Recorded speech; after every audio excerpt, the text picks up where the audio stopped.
हर हर महादेव। राधे राधे भक्तों। महाशिवरात्रि व्रत कथा विधि। फागुन कृष्ण पक्ष चतुर्दशी को शिवरात्रि का महोत्सव मनाया जाता है। त्रयोदशी को एक बार भोजन करके चतुर्दशी को दिन भर अन्न ग्रहण नहीं करना चाहिए।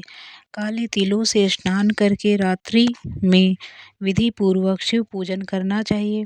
शिव जी के सबसे प्रिय पुष्पों से सादर कनेर, बेल पत्र तथा मौलसिरी है। शिवरात्रि में शिव जी पार्वती जी की पूजा करें।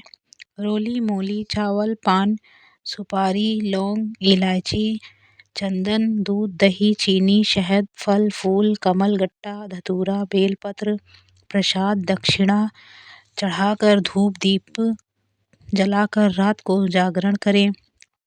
तब ब्राह्मण से पूजा पाठ करवाएं। 4 बार आरती करें। शिव जी का भोग लगाकर सबको प्रसाद बांटें। शिव जी पर पका आम चढ़ाने से विशेष फल प्राप्त होता है। शिवलिंग पर चढ़ाए गए पुष्प, फल तथा जल को नहीं ग्रहण करना चाहिए। कथा। प्राचीन समय में एक नृशंस बहेलिया था जो नित्य विधि अनगिनत निरपराध जीवों को मारकर अपने परिवार का पालन पोषण करता था। एक बार पूरे जंगल में विचरण करने पर भी जब उसे कोई शावक न मिला तो एक तालाब के किनारे रहने लगा। उसी स्थान पर एक बेल वृक्ष ने नीचे शिवलिंग स्थापित था। बहेलिया ने उस वृक्ष की शाखा पर चढ़कर अपनी आवास स्थली बनाने के लिए बेल पत्रों को तोड़ते हुए शिवलिंग को आच्छादित कर दिया। दिन भर की भूख से व्याकुल उस बहेलिये का एक प्रकार से शिवरात्रि व्रत पूरा हो गया। कुछ रात बीत जाने पर एक गर्भिणी हिरणी उधर कुलाचे भरती आई। उसे देखते ही बहेलिया ने निशाना लगाया। झिझकती भयाकुल हिरणी दीन वाणी में बोली, हे व्याध, मैं अभी गभीन हूँ, प्रसव बेला भी समीप है, इसलिए इस समय मुझे मत मारो। प्रजनन क्रिया के बाद शीघ्र ही आ जाऊंगी। बहेलिया उसकी बातों को मान गया। थोड़ी रात व्यतीत होने पर एक दूसरी मृगी उस स्थान पर आई। पुनः बहेलिया के निशाना साधते ही उस मृगी ने भी निवेदन किया कि मैं अभी ऋतुक्रिया से निवृत्त हूँ, इसलिए मुझे पति समागम करने दीजिए, मारिए नहीं। मैं पति से मिलने के पश्चात स्वयं तुम्हारे पास आ जाऊंगी। बहेलिये ने उसकी भी बात को स्वीकार कर लिया।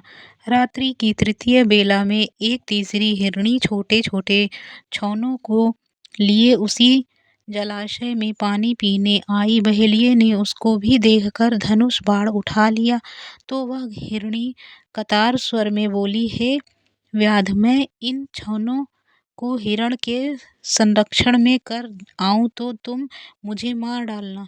बहेलिये ने उसके दीन वचनों से प्रभावित होकर उसे भी छोड़ दिया। प्रातः काल के समय एक साथ 3 मशाल बलवान हिरण उसी सरोवर पर आए। बहेलिये ने पुनः अपने स्वभानुसार संसाधन करना चाहा।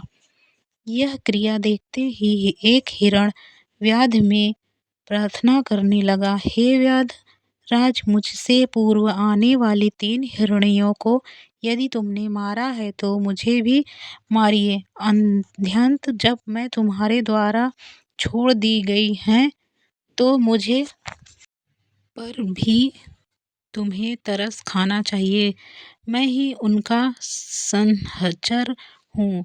फिर भी आपको यदि हमें मारना ही है तो बाद में हमें सब परिवार आपकी सेवा में उपस्थित हो जाएंगे। हिरण की करुणामयी वाणी सुनकर बहेलिये ने रात भर बीती बात कह सुनाई तथा उसे भी छोड़ दिया। दिन भर उपवास, पूरी रात जागरण तथा शिव प्रतिमा पर बेल पत्र गिरने चढ़ने के कारण बहेलिये में अतिरिक्त सुचिता आ गई। उसका मन निर्दयता से कोमलता में ऐसा बदल गया कि हिरण परिवार के लौटने पर भी उन्हें न मारने का निश्चय कर लिया। भगवान शंकर के प्रभाव से उसका हृदय इतना पवित्र तथा सरल हो गया कि वह पूर्ण अहिंसावादी बन गया। उधर हिरणियों से मिलने के पश्चात हिरण ने बहेलिया के पास आकर अपनी सत्यवादिता का परिचय दिया। उसके सत्याग्रह से प्रभावित होकर व्याध अहिंसा परमोधर्म का पुजारी हो गया। भगवान शंकर ने 2 पुष्पक विमान भेजकर बहेलिये तथा मृग परिवार शिवलोक का अधिकारी बनाया। हर हर महादेव।